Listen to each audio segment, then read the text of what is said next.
Welcome into the CHGO Bears pregame show, where the Bears are going to get back on track in Tampa today. Promise? Yes, I do. I promise, Greg, all you naysayers, everyone at this company picking the Bucs, except for this guy. Except for this guy. Because I am a Bear lever. Congratulations. Seriously, I thought about it. I wanted to pick them. Did you all forget the Bucs suck? No, I did not. Everyone forgot that the Bucs are still. We're not playing the Chiefs. That's next week. I got the Chiefs winning that game 42-0. By the way. Yeah, the Chiefs suck too. About to be 0-2, baby. Big whoop. Super Bowls.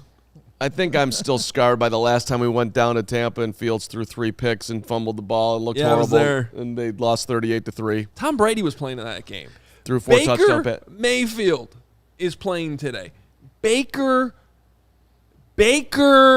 Mayfield. When are we going to get that second camera back so you can zoom on me? I don't know. That's a problem. We'll get it. Did you watch Baker mic'd up with No. Okay. Don't care. Okay. He's Baker Mayfield. Did you watch it? Did I watch what? Did you watch Baker Mayfield mic'd up? Like there was a 6-minute Baker mic thing that the Bucs put out. Nope. I know there's 7 zillion things that y'all did to prep for the show, and you probably just decided to miss the Baker mic'd up thing. But you're over there, Hoge, saying Baker. I watched the 6 minutes, and I'm going to be honest. I'm a little scared of Baker. Baker's got good energy, man. He's always got good energy. He's always a very confident player. Once again, Carman making all of his football thoughts based on what people say and how they act and not how they actually play football. This guy's on his 3rd NFL team in like 9 months. You understand that he was mic'd up while he was on the field. Yes, throwing 143 yards in a game. Here's a little thing people probably don't know. Justin Fields actually threw for more passing yards last week than Baker Mayfield did. So let me ask you this. And it wasn't particularly close. Let me ask you this. Hoge, are you the new mayor of Meatball Island? I am. Am I allowed on Meatball Island? That's right. Meatball Hoagie. Meatball Hoagie. That sounds like a great lunch, by the way. Can we order those somewhere? Right, seriously. I mean, I'm proud of you. Honestly, yeah. I'm disappointed in myf, and I'm proud of you. You should be disappointed in your football team, not yourself. I'm both. You make me sick. Why?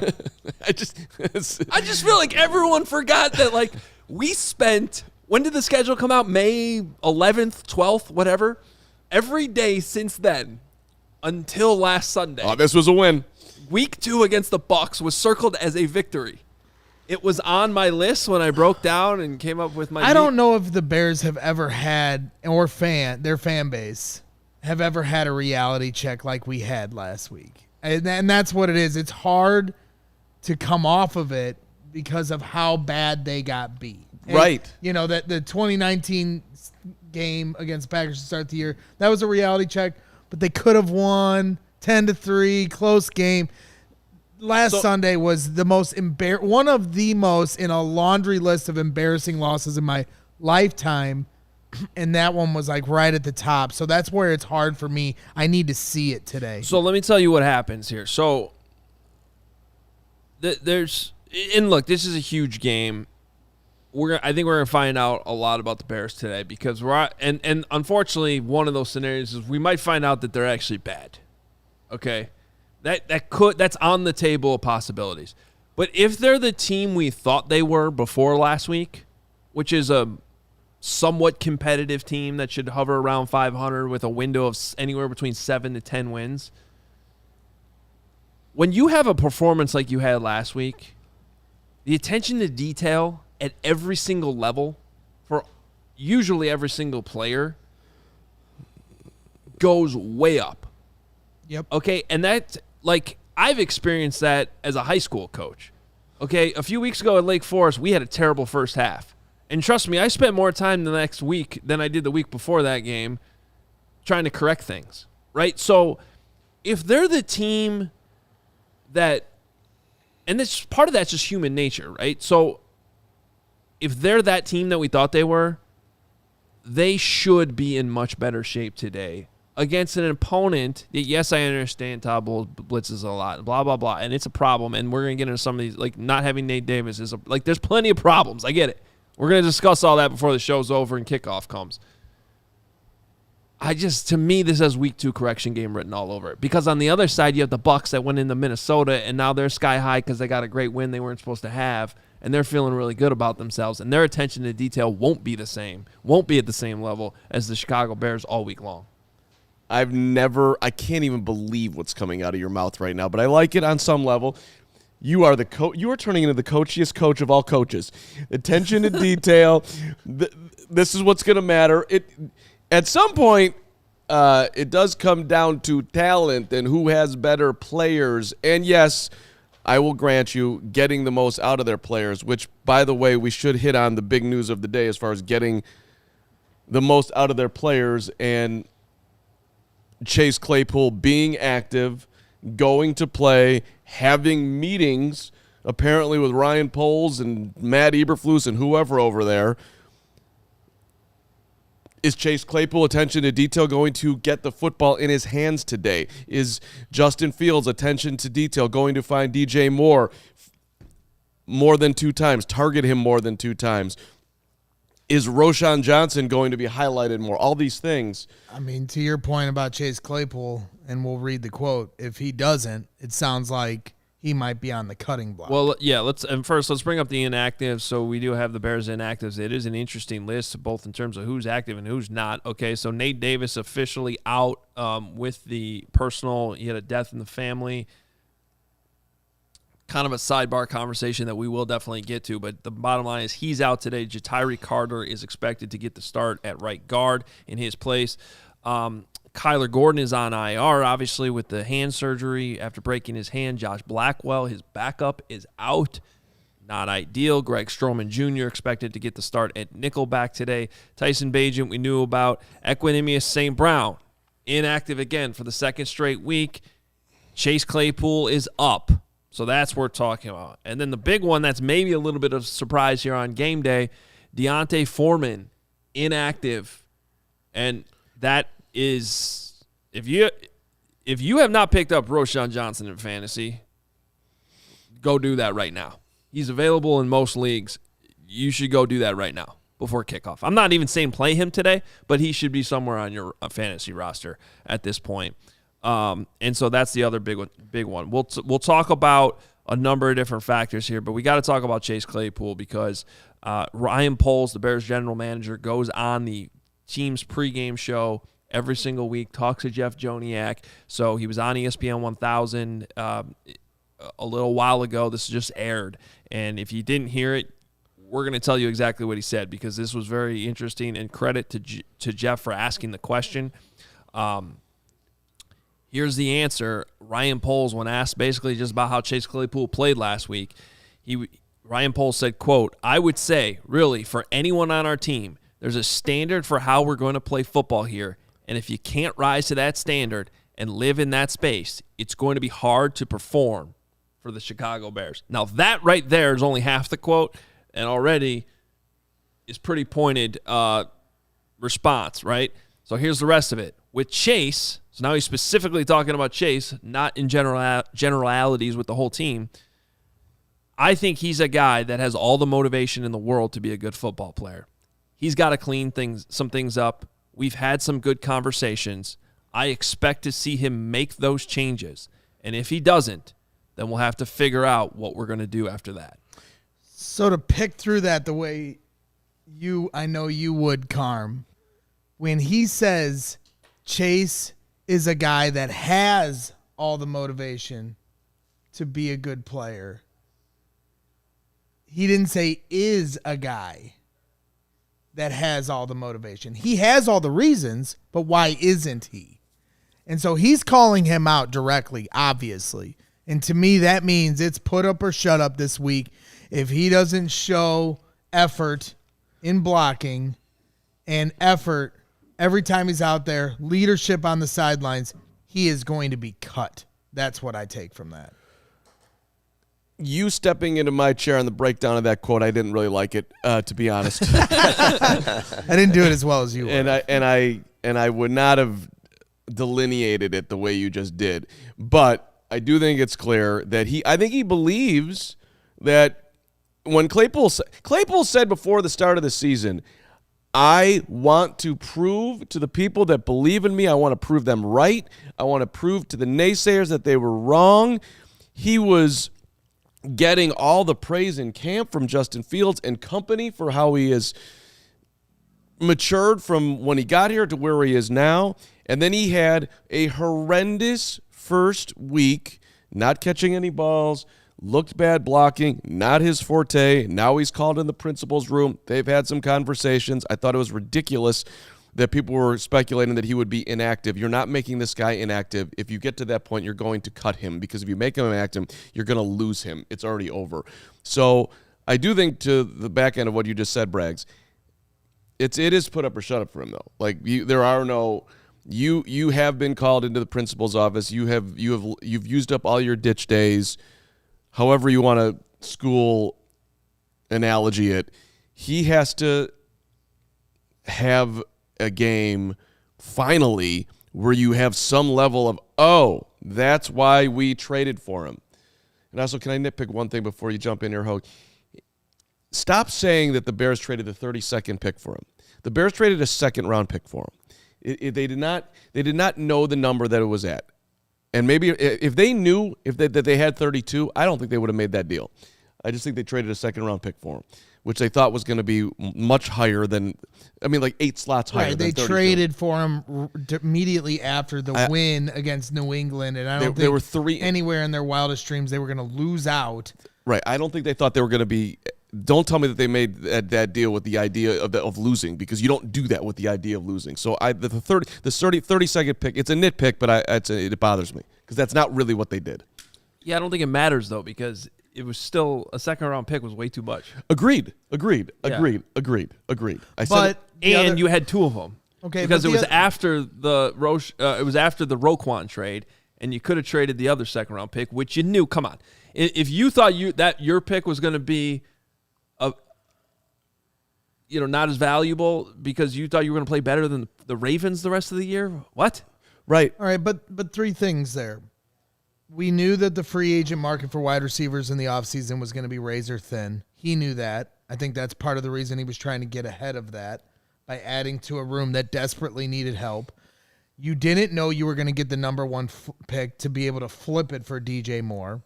And then as much as there was, people that were encouraging prospects in the draft, again, you don't know where you're drafting or who's going to fall to you or your ability to be able to draft those guys. So, looking back now, it doesn't look like a great pick. That's a great move by Ryan Poles. That's obvious. But I understand why he made it in the moment.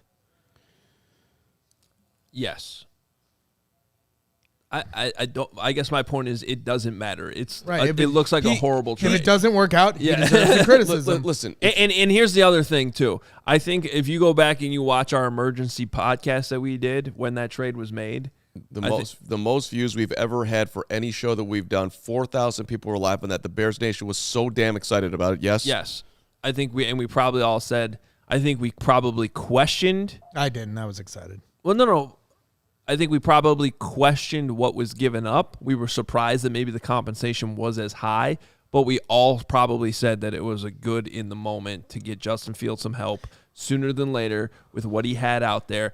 And if the Packers were the other team that were coming for him, we understood why he gave up the higher pick or had to pick between the 2 picks. He had to give up the higher one to make sure he didn't go to Green Bay. 24 hours later, when we had Mark Caboli on the Hoge and Johns podcast, and he certainly wasn't the only one from Pittsburgh, pretty much unanimously, every reporter that did any type of interview from Pittsburgh after that trade thought the Steelers got away with murder. Right. So 24 hours later, I was like, if it could be that unanimous with a bunch of reporters, boy, you got to check your scouting reports because this doesn't sound good. Right. And it's really one of the only times where Poles has done something where you could sort of argue he's trying to be the smartest guy in the room. You think that you know more about football than the Pittsburgh Steelers organization, which is one of the prime franchises in the NFL that does things always the right way with a coach in Mike Tomlin that gets the best out of his players. You think that you're going to bring this guy over here and make him better than he's been? It was a bold thought. But again, the options were limited on how you were going to improve your wide receiver room. That's so but small-minded. This is why it's not small-minded, and this is why. Because what is all that matters last year and this year? What is all that matters for this team? I got it, the quarterback. Go ahead. Development of the quarterback. They needed help in the wide receiver room, period. And they did him no favors to start last year. They tried to help him halfway through when, he had just come off a big win against the Patriots. So I understand it. I'm going to go a little interruption mode here a little bit. No disrespect, Braggs, but this does not matter right now. Like, rehashing the trade is kind of a waste of time on a pregame show. What I think we should be talking about right now is how they handle this right now. I will talk to you for 8 hours after the show today. No, I know. And look, I think we can talk more about the trade later in the week. But what I think is more relevant right now is he's still here. He's still on this roster. Yep. Correct. You just got the quotes right there from Ryan Poles, and so they obviously had internal discussions this week, not only with Chase Claypool directly, but also with each other. How do you handle this week? And the choice they made was to activate him again. So you could have either sent a message by saying you're benched today and hope he responds, or, and this is what I think this is today, this is your last chance, buddy. We're going to make you active. You better have a good game today. Well, let me ask you a question. Do you think that Matt Eberflus handled it right when he's asked by the media about Claypool and he basically left it wide open? He might play, he might not play. No, see, this is where I'm glad you just brought that up. I love what Ryan Poles said here. And I do think that sometimes, because some people can make the argument, it doesn't matter what you say to the media, it's what you say behind the scenes. And there's definitely people like Lovie Smith, and obviously Lovie Smith's kind of a mentor to Matt Eberflus. Somebody and there's a lot of Lovie and Flus sometimes when he talks about his players, and it's pretty obvious he's never going to throw anyone under the bus. I think that there are rare times where saying something almost exactly the way Ryan Poles said it on ESPN 1000 today is a good move. Like, sometimes you have to hold these guys accountable in the media as well. And I think that that's what he did here, and I like it. I think that that's something that had to be said. And part of it is you got to protect yourself, too. Because when you just, kind of deny that there's a problem over and over and again, it leads to valid questions like we're asking this week. Where's the accountability in this hits principle? Where is it? So, and you know who I'm wondering is asking this question to Ryan Poles, not the media or the fans, Kevin Warren. That's my biggest question is at what point does he walk up to Ryan Poles if this continues to be bad and say, what is the problem here, Ryan? Is it the coaches you hired or the players you drafted or the players you traded for or your evaluation of all of it? But that's interesting. And Hoge, you did not answer my question though. You liked how Poles handled it. Did you like how Flus handled it? No, I guess that's what I'm saying. I like that Poles came out and said what needed to be said today because I think the head coach could have been. You didn't have to call him out like we're gonna. Then I will say when he was asked whether or not he'd be active, he kind of gave a somewhat strategic open answer, I think. He tried to be sort of tough guy Flus to me, and I didn't think it was time for that. Like, look, he should have gone with his standard flus at that point. I'm not going to discuss who's going to be active or not inactive. Chase is what we'll something along those lines. He tried to zing him, and I guess maybe it doesn't matter at all. They've had conversations the week, and those had to be brutally honest, but or I would think they would be brutally honest. But I thought he was sort of playing this tough guy thing, and it's you're not making this dude inactive, but. Well, and then speaking of the inactives, that's where I don't agree. And it's interesting that they didn't, because it almost felt like Justin Fields during the week was campaigning for Equanimeous St. Brown to start today. He said he's a leader in that wide receiver room. This is a team that desperately needs leaders right now. He obviously is known for his blocking prowess, and Chase Claypool obviously didn't do enough in that regard. And, oh, by the way, they're playing a team that blitzes the house constantly. You're going to need to throw screens today, and you're going to need blocking wide receivers. Last one. I would have said this. I expect Chase to be active, and I expect Chase to be a whole lot better. That's what I would have said. Go ahead, Hoge. Yeah, I don't think that's good enough. You do that battle behind the scenes. Yep. All right. Do you want to hit the triple dip? Duke super chat? We had to get to Nick. We'll get to Okay. Duke, I promise, but some of that stuff's not really Thanks, Duke. what's being discussed right now. And you, Matt Peck, I saw you, buddy. I love you. Thank you for chatting. So we'll promise we'll get everything in. We still got 40 minutes before kickoff here, but got to make sure everyone knows about game time, and we're going to get a hit here from Nicholas Moreano. If for some reason you're watching this from Tampa right now and you don't have a ticket, you can check out Game Time. It's your place for easy access to last-minute tickets. Shouldn't have to worry about buying your ticket for your next big event. It's just one less thing to worry about. Game Time is the fast and easy way to buy tickets for all sports, music, comedy, theater events near you with killer last-minute deals, all-in prices, views from your seat, and their best price guarantee. Game Time takes the guesswork out of buying tickets. It's awesome when you pull it up. They'll show you the map, where the seats are. You swipe the thing that says Flash Deals, and you'll always get the best price available for whatever seat is going hot right there in those seconds where you jump on the app. Easy to find and buy tickets for every kind of event in your area, and you can also check the view from your seat before you buy, so you know exactly what to expect when you arrive. Download the Game Time app, create an account, use code CHGO, and you'll get $20 off your first purchase. Terms apply. Again, create an account, redeem code CHGO for $20 off. Download Game Time today. Last-minute tickets, lowest price guaranteed. All right, and for your TV watching experience, you know where you need to go. That would be Fubo TV, 140 live channels of sports and shows and movies and news, college football, the Big Ten. If you have Fubo, you could have seen yesterday the Northwestern Wildcats get completely annihilated by Duke for the 18,000th straight time. Or you could watch the Bears today, the NFL Network, the Red Zone, the Ryder Cup, literally everything. No contract, no cable, no hassle. 7-day free trials. Figure out if you like it or not. Get on in there. I'm telling you, the most Chicago sports for the lowest price, Fubo TV. You're going to enjoy it. Watch all your favorite college football and the NFL with Fubo. Go to www.fubotv.com/CHGO. Sign right up. Get 15% off your first month of Fubo Pro. All right, just a quick recap as we wait for Nick to connect here from Raymond James Stadium.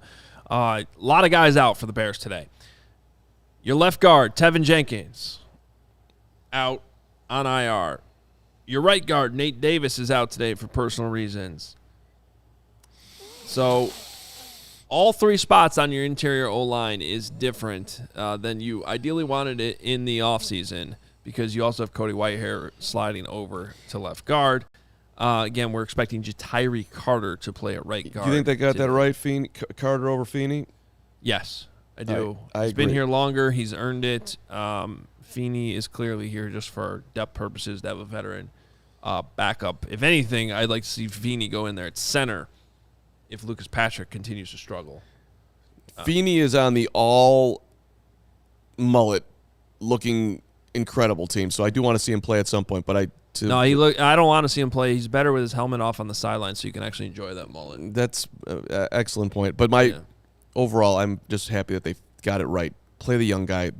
I'm sorry. Can we throw that back up there I did want to acknowledge the Bucs players that are out today, and obviously the situation at nickelback for the Bears is not great. Kyler Gordon and Josh Blackwell out. But I want to point this out. The Bucs have guys out today too. Cornerback Carlton Davis is out. Kalijah Cansey, who we talked a lot about from Pitt, coming out in the draft.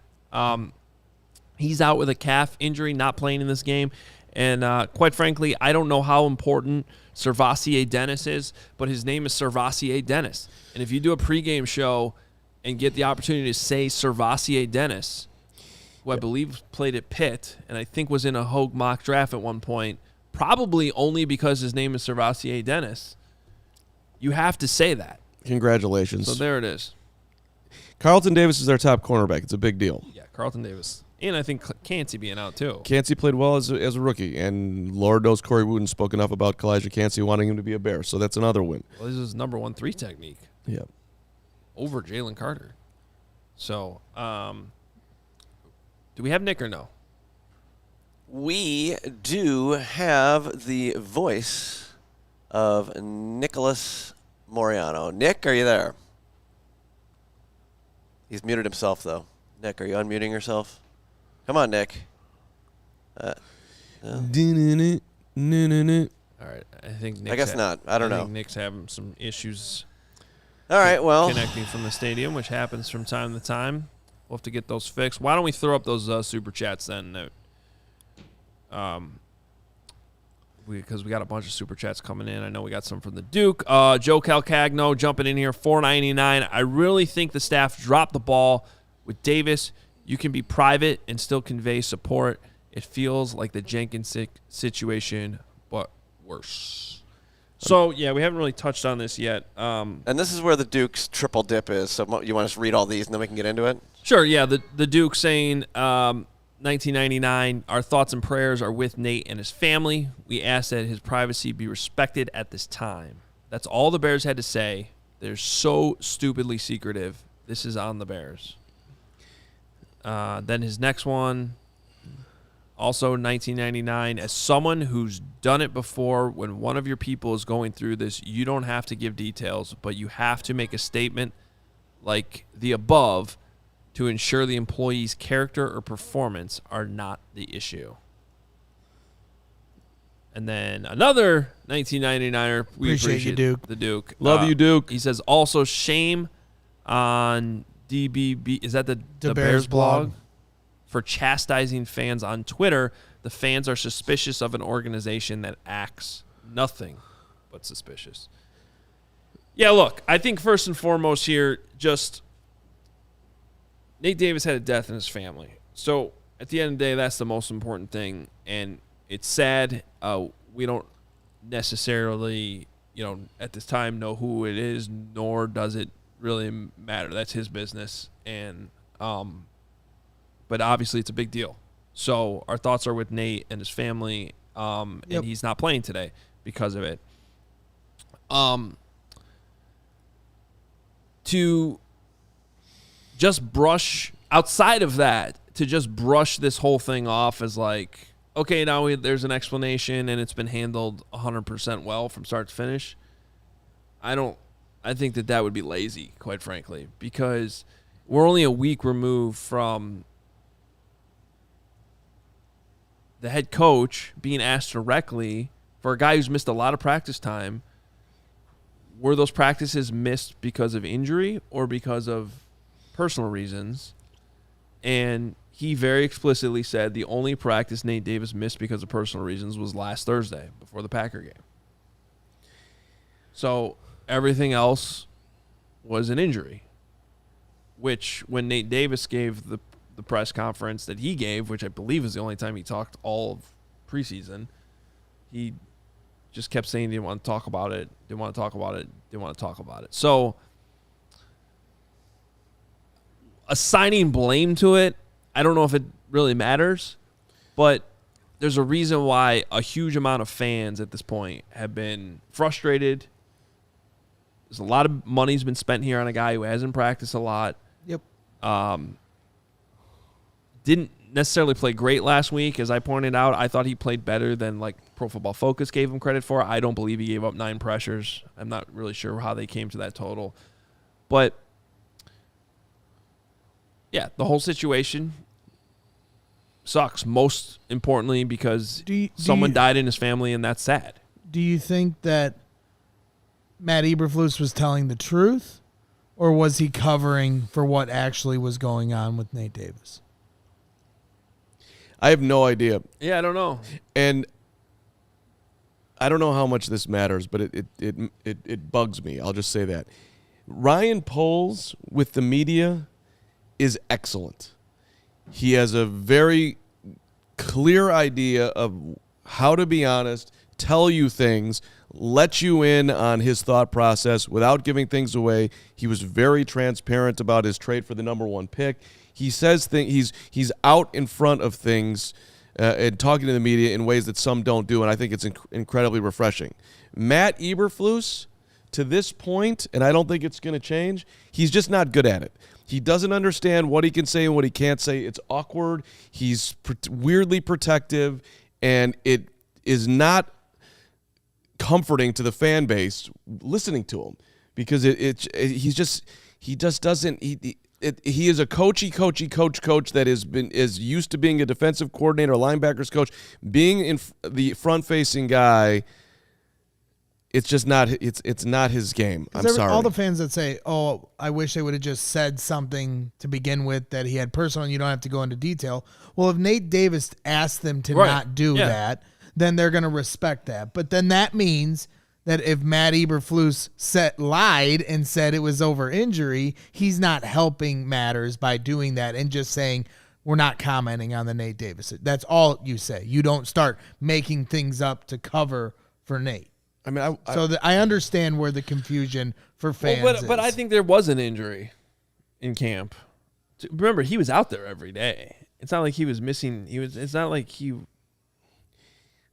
If I'm remembering that right, wasn't he out there?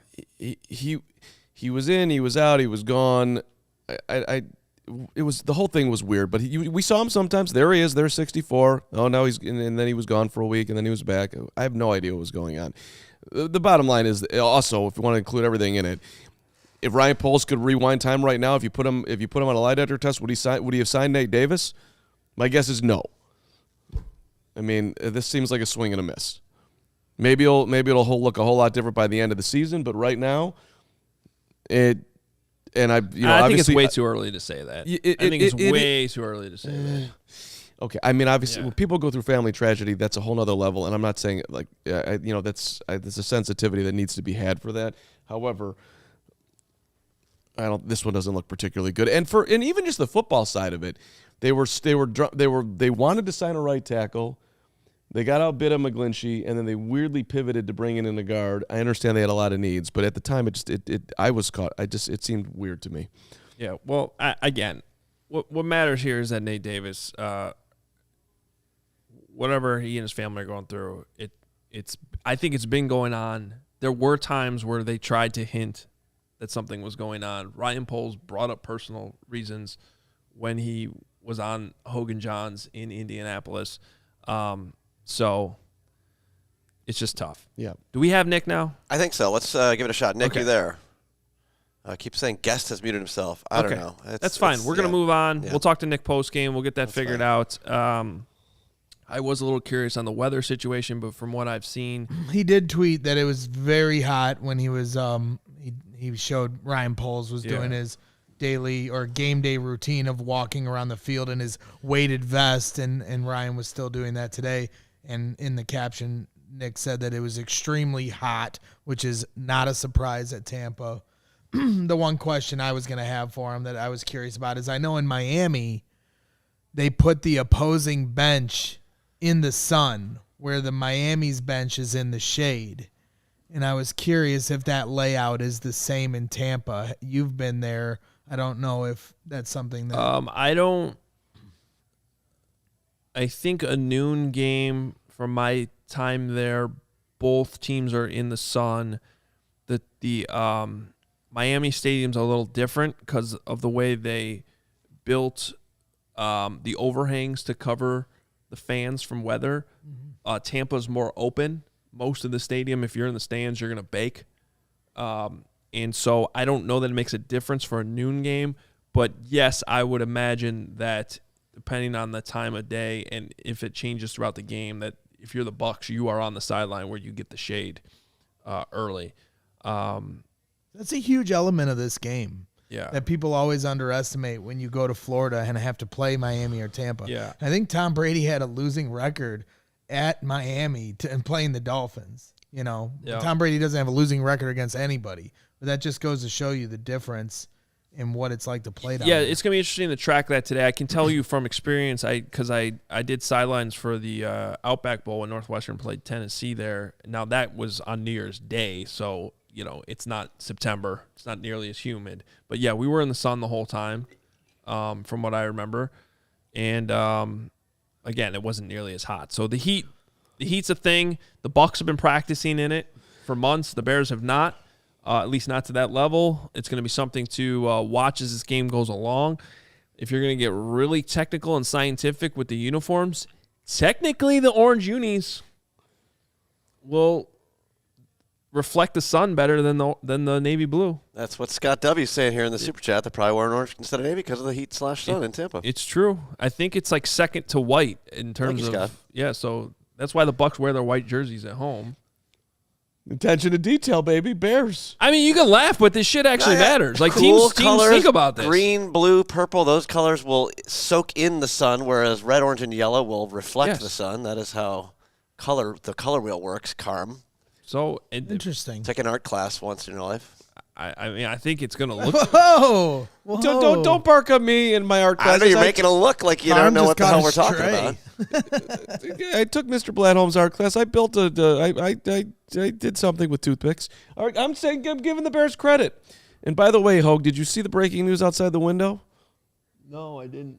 Naked man, just our guy from the store, just popped out. Shirt was off, and he hung the starter Bears coat.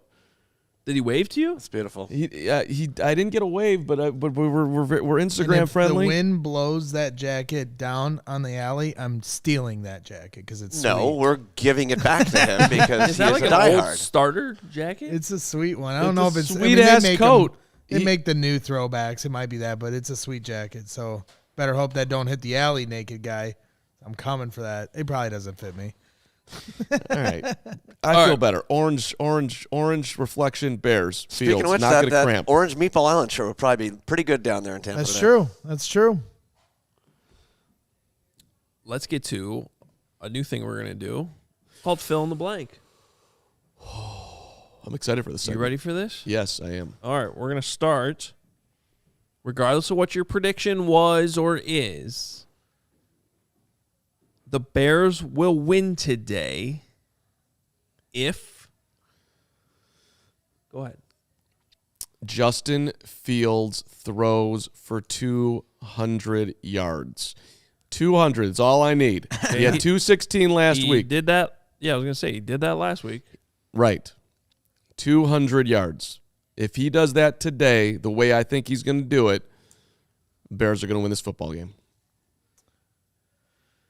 The Chicago Bears will win if they establish the run out of the I formation. Oh God, I didn't know this was a problem.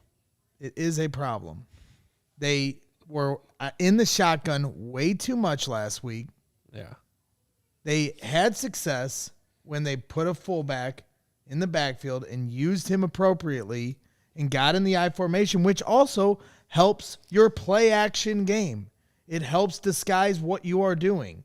So you get Roschon Johnson in the backfield, Kari Blasingame right in front of him, set the tone, establish the run, and then play off of that by using play action to get your 200-plus yards for passing the football. It's called, you're not reinventing the wheel. Play some fucking football. Okay. Hoge? Yeah. Pound Roschon Johnson. The Bears will win today if they win the turnover battle. I'm sorry. I've never seen a team get overrated like the Bucs have this week. It's unbelievable to me. Tom Brady's not there anymore. It's Baker Mayfield. This offense, they obviously still have some good wide receivers, but you got to get home. You got to create takeaways. If the Bears do that, They're going to be fine today. Win the turnover margin. They win this football game. You know that Mike Evans has 9 straight seasons of 1,000 yards? Yeah, Mike Evans is good. Chris Godwin's not bad either. The Bears have a decent secondary.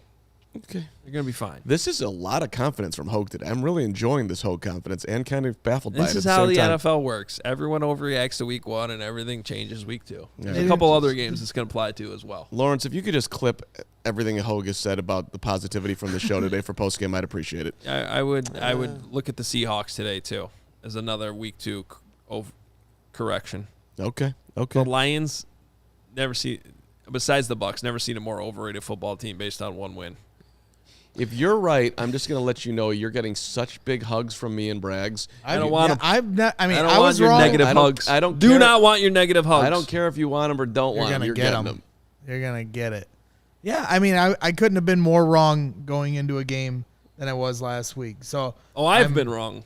I'm certainly more than willing to be wrong again today, but they got to show me because last week was pathetic, and we're already getting quotes out the gate today from the GM calling players out. So, the Bears understand we're not in a great place, and they've got to show it today. All right, GM saying it, and I'm saying it. Let's keep this moving. We got 4 more. Justin Fields will throw for blank yards today. 152. So you got him losing. 152.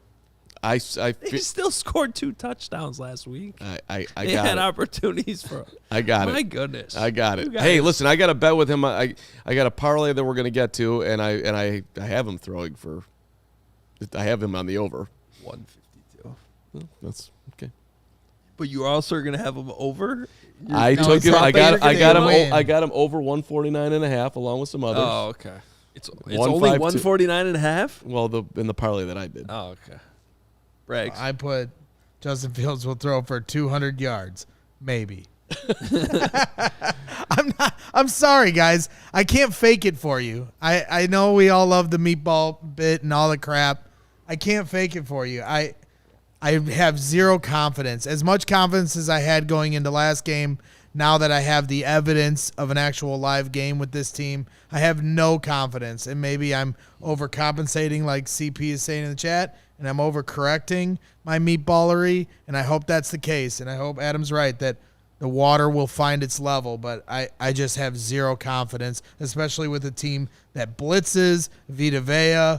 You don't have Nate Davis in there, Jatiri Carter, it's just, I'm nervous. Lucas Patrick makes me nervous. Cody Whitehair makes me nervous. So I just have no confidence. Sorry, All right, I'm going to guys. do my subtle hint again. We got 3 more of these to go through now. Yep. What's your number, Hoge? 220. Okay. All right. The Bears will sack Baker Mayfield blank times today. I got 2. I got 1. 3. Hoge's all in. We He's need a pushing t-shirt. his chips all in. Hoge optimism brought to you by Hoge and Hoge only. And HogeOnly.com. Hoge at a poker table and it says all in. I got Just 1. Pushing all his Yanni, get in there, buddy. I got you doing it again. One from You're forgetting Sanborn's sack that he gets today and Jaquan Brisker's sack. Okay, great. I hope I'm wrong. That's what I said. They're going to bring it from different places. How about Tremaine Edmonds? Does he do anything? Sure. Okay. 9 tackles. 4 hours from now, we'll want blank to call the defensive plays going forward. I mean, this is such a BS topic by you because Alan Williams, it's like impossible to do worse. So I think we're going to have to, if the defense plays well, we're all going to be screaming for the Flus. And even if they don't, we'll probably still be screaming for the Flus. So to answer your question, honestly, I think that in 4 hours we'll be wanting Matt Eberflus to call the defense. 4 hours from now, we'll want Buddy Ryan to call defensive plays. That's why I left it blank.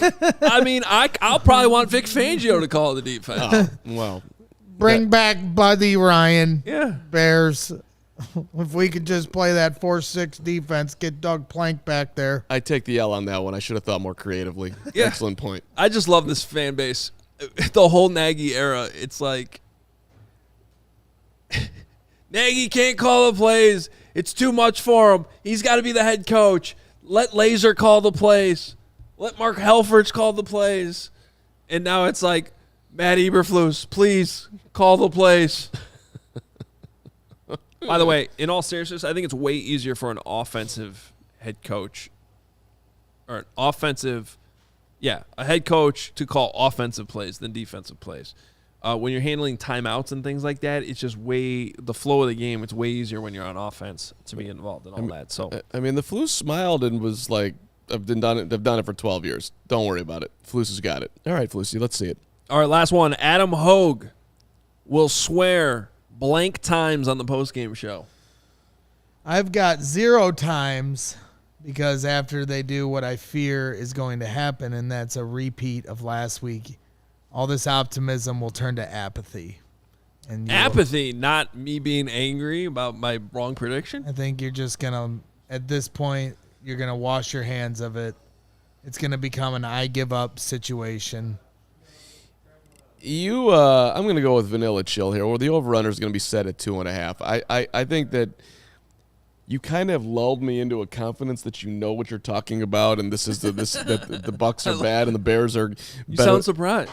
Yeah. Well, I am kind of getting lulled into it, but I'm going to stick to my terrified guns and say that I'll take the over and say 3. We'll go with 3. Okay. Could be at me. Carm, will you shut the F up? Yeah, I think that's But at least 2. At least 2 on that one. Yeah. I'm gonna say 3 times. Okay, there it I is. think a solid 3. Tahawa, I see you in there. We're not pessimists, we're realists, but we're willing to be wrongest. You guys are being pessimistic. Realist would understand. They're playing Baker Mayfield today, not Tom Brady.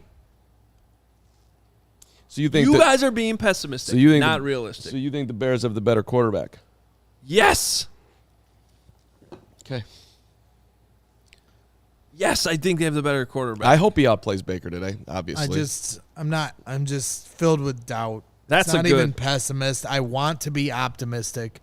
I'll be excited as soon as kickoff starts. I'll be on the edge of my seat praying for all of this to turn around, but I'm filled with doubt.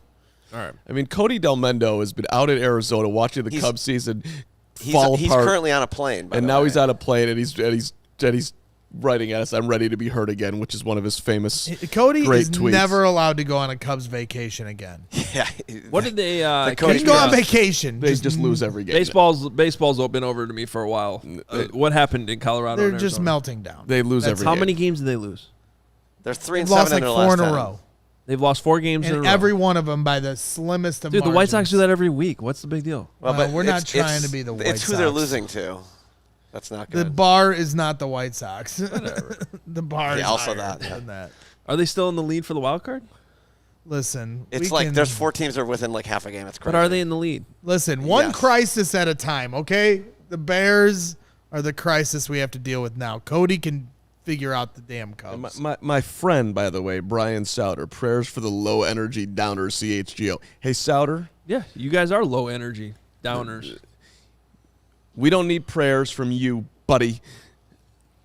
And Don't you're reject someone's prayers. I don't want his prayers. That was terrible. We're not low energy. We have great energy. I love our energy. I don't care about his low energy. And by the way, your Illini embarrassed themselves yesterday for the 18,000th time.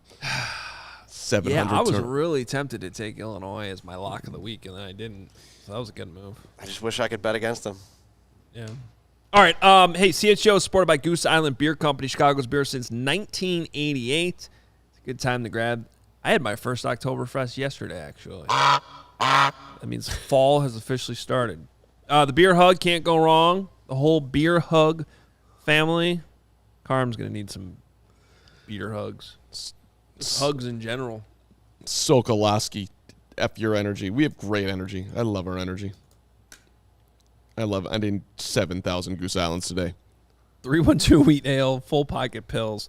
Grab ultra fresh brewery exclusive beers at Goose Island's original brew house on Clybourne Avenue in Lincoln Park, or from their tap room on Fulton Street in Westtown. Goose Island Beer Company, Chicago's beer. Are we drinking during? Because what do we have during the show today? By the way, I think you should let people know, Hoge. Am I stalling because you don't have your read up? No, not at all. Not in the least bit. So I was actually just thinking that, though. Hey, don't go anywhere because we are going to have a little watch-along party for you while this game's going on in the first half. So first half through halftime, we're going to be here. You just hang out with us as we watch the game. And put the game on, no sound, listen to us, hang out. We're doing it for a half, and every time Chase Claypool makes a catch, I'm going to do a dance, whether Hoge likes it or not. Literally anything that happens good, I'm just going to be out of my mind here. So you talking about energy, I'll get some great energy going when the Bears start playing and playing well. It's going to be and if it goes the other way, then we're going to get Sid Luckman on this show. God, I love Sid Luckman in the chat. All right. we are 10 minutes from kickoff. Would you like to do that, Reed? I would. Listen. We need Shady Rays right now. Like, seriously. You should watch the game with your Shady Rays on. I'll go full prime. I'll go Coach Prime in game. We should get those glasses. The prime glasses. Well, no, we shouldn't because they're not Shady Rays. So we're doing a Shady Rays read. Let's do a Shady Rays read. Here we go. Let's go. Here we go. 10 minutes to the game. What I would do for Deion Sanders to be the coach of the Bears. Take on the sun with gear built to last. Our friends at Shady Rays have you covered for the warm weather, cold weather, any weather ahead with the premium polarized shades at an affordable price. Shady Rays, you know it, you love it because of their insane protection in all of eyewear. If you're Brian Sutter and you're watching the lineup and you throw your glass against the wall and break them, you get a new pair with your bad energy. Every pair of sunglasses is backed by the lost and broken replacements. You lose or break a pair even on day one, they will send you the brand new pair, no questions asked. If you buy them and you don't like them, which won't happen, but if you do, you can return them in 30 days. They'll give you your money back, no problem. You're going to love them. I should be wearing them right now.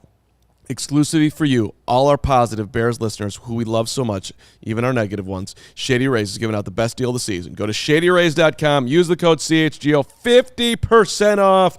2 or more pairs of polarized sunglasses. Try for yourself. The shades rated 5 stars by over 250,000 brilliant people. And quickly, I just want to remind everybody now is as good a time as ever to become a diehard. A lot of great perks to becoming a diehard here at CHGO Sports. If you go to allchgo.com, make sure you sign up for that. You can get Adam Hoge's newsletter that he puts out every single day, exclusive only to diehards. Mark does his grades after every game. Those are also exclusive only to diehards. If you become a diehard, you get a free shirt right out the gate. We got a whole new line of the Midway collection shirts that just came out, along with a lot of really great shirts we've put out over the last year. So you can get a free shirt right out of the gate and a discount on any future purchases on shirts. And then, of course, we have our tailgates coming up here on the next home game against Denver. The DNVR crew is going to be here, so we're going to have a really rowdy scene that day. And if you look at that bottom picture, that was the scene for the first tailgate this year at the corner of Wabash and Cermak. If you become a diehard, you get a discount on that event. But obviously, if not, you can still come to the tailgate regardless. So a lot of great things happening to become a diehard, so make sure you sign up today. $19.99. Let's get Bears on Kawhi in here right away. Love my jersey support, but blue fields last week, orange Brisker today on the verge of a Rojo. Bye. Look at this guy. Hoping for a Hoge turnaround or its sweetness, Urlacher Forte peppers until a current player earns a wear. Let's effing go. Bear it down. Bears on Kawhi. Okay. Thank you, Bears on Kawhi. I needed that. All right, before we get to other super chats, let's get our prop bets in here. We still got to get predictions. Time running out before kickoff here. Reminder, set your fantasy lineup if you haven't already. I am going with Justin Fields head-to-head passing yards versus Baker Mayfield. I cannot believe you're getting plus on this one. It's Baker Mayfield. Plus 210. Justin Fields wins the head-to-head passing yards. Yeah, you're putting your money where your mouth is. I like it. And I went for a parlay. You're okay, buddy. Coughs happen. Please don't die. We need you at least until like 4:30 today after the show, and then you can do what you got to do. Get us to halftime of the walk. Yeah, that's watch fine. along. Yeah, we don't need you for post game. Be enough. All right. I got Fields over on the 149.5 passing yards. This is free money, right? Fields going to rush for over 54.5. That's free money too. DJ Moore over 49.5 receiving yards. I'm giving you free money here plus 320. Damn it. Guy spent the whole show talking about how bad the Bears are, not going to win. I'm saying they're going to suck. And then he comes through. He's telling you to put your hard-earned money on everyone to go over every single prop. 149.5. Well, then aren't they going to win the game? No. Oh my God. They're going to turn the ball over. That's what's going to happen. Every player is going to play well, but they're not going to win. That's not even playing well. That's playing mediocre. I found free money for you. If all three of those happen, the Bears win. No, they don't. I agree with Carm. The bar is so low on those numbers for us to surpass. But yeah, my prop bets for the day. Roschon Johnson, first touchdown score, plus 2,200. I put that out there even before I knew that Deontay Foreman was inactive, and he is. So this only helps that case even more. And then, of course, my guy Kari, anytime touchdown, plus 4,500. We're getting in the goddamn I formation today, ladies and gentlemen. And when we get on the goal line, if you have either one of those on the first drive of the game, you're going to cash in one way or the other. So stick with me, ladies and gents. No, we do not have time. Super chat here, $10. Love you guys. Thank you for everything. Your shows make overseas deployment feel close to home. I took a parlay of Fields over 0.5 passing touchdowns and over 59 rushing yards. Thank you for your service. I like it. Yeah, I like it. Appreciate your support. Thank you so much for your service. And glad that we can bring you talk about your bad football team. Yeah. A drop of joy. That's what this show is called now. A drop of joy. CHGO Bears, a drop of joy. Kevin O'Reilly, $4.99. Fantasy football question. If you're recommending Johnson pickup, would you drop Herbert for him? Not necessarily. I would have to see your whole lineup. Got to see the roster, Kevin. Yeah, but not necessarily one for one. 199. Aaron, confidence level low today. Hope I'm wrong. You're not alone, Aaron. We all do. JV on the run, 499. Worst part of last week's loss. The Bears look like they gave up early in the third quarter. Looked defeated. No fight left. Coaches and players. JV, I would just tell you about that one. Jalen Johnson nailed it right. When you don't execute, you don't play well, it ain't going to look like there's energy there. It's just these are human beings. It doesn't mean they're not trying. It just means that they're really, really, really disappointed in what's going on. Second one from JV. Anyone reading? I got you. $4.99 from JV. Bears only earn trust when they show trust to us by being direct. No more word salad. Chicago demands direct communication, or we fry you up. Eschew obfuscation. Man, you made it through that. I'm proud of you. I don't think I would have been able to make it through all that. Obfuscation seems like a word you would actually know how to say. Yes. Well, in the growth world, when you obfuscate, that's not a good sign. You're blaming others, Hoge. Listen, Do we have to read the name of the super chat? Just call him Keeper. Keeper? Okay. What does it say? Capper moist? Jesus, Lord. And oh, I'm sorry. I read it. It's not about Colin Kaepernick. You got to read it. 1990. I guess we don't have to. If we lose, can we get 15 minutes a week of Lawrence telling us about stuff that pisses him off? I mean, don't you get that already? We should just have if we get an hour and a half of it at least. We should get an hour. 30-minute podcast where Lawrence is puffing on a cigarette, just like an angry Frenchman. Law, you should have your own podcast. It's called "What I Hate Today." That's what it should be for the 17 people that want to be as miserable Today's as Lawrence. Episode on what Lawrence hates today. Live watch. How am I more miserable than you? Oh my God. You hate everything. I do not at all. You put the predictions up. Let's get to kickoff. It's not. Once again, I am on an island of one. You can say it's Meatball Island. Love it. Proud of you, Hoge. It's Hoge Island. That's what I am. Will's got him losing. Nick's got him losing. Carm's got him losing. Braggs has him losing. Corey Wooten. Come on, Woot. You got your first hole-in-one the other day. You should be happy and optimistic. He's got the Bears losing. I don't think Will DeWitt has ever predicted the Bears to lose until this week. That is unbelievable to me. I can't believe he went there. We've lost Will. We've freaking lost Will. We lost Will. The Bears lost Will. This All is right. terrible. Keep her moist. You read $4.99 it super again. chat. Yeah. Yes, Lauren. I'm sorry. Wasn't I supposed to say that? Yes, Lawrence, need that podcast. What's wrong with Keeper Moist? What Okay, is it? that's great. I laughed because you called it Capper Moist. Yeah, well, I can't. It's hard with the glare of the lights. I couldn't All right, read it's it. kickoff time. Let's enjoy the game. Hey, Live go- watch along. Hey, Let's we got a go. live We'll be watch right along. back. It's not We'll be here on right this back. link. You got to find the other link. Where's that link? It's on the YouTube page. We'll tweet it out, too. Find it it'll on be our there. Twitter. Bet We'll it, be back in a Souter. few. Put your money where your mouth is, buddy. I can't wait to be back here post game with all you guys telling you how wrong you were. I am going to enjoy this one. Jump in the live watch along. Can somebody turn the See TV how on so we wrong can we watch are. the game? Goodbye.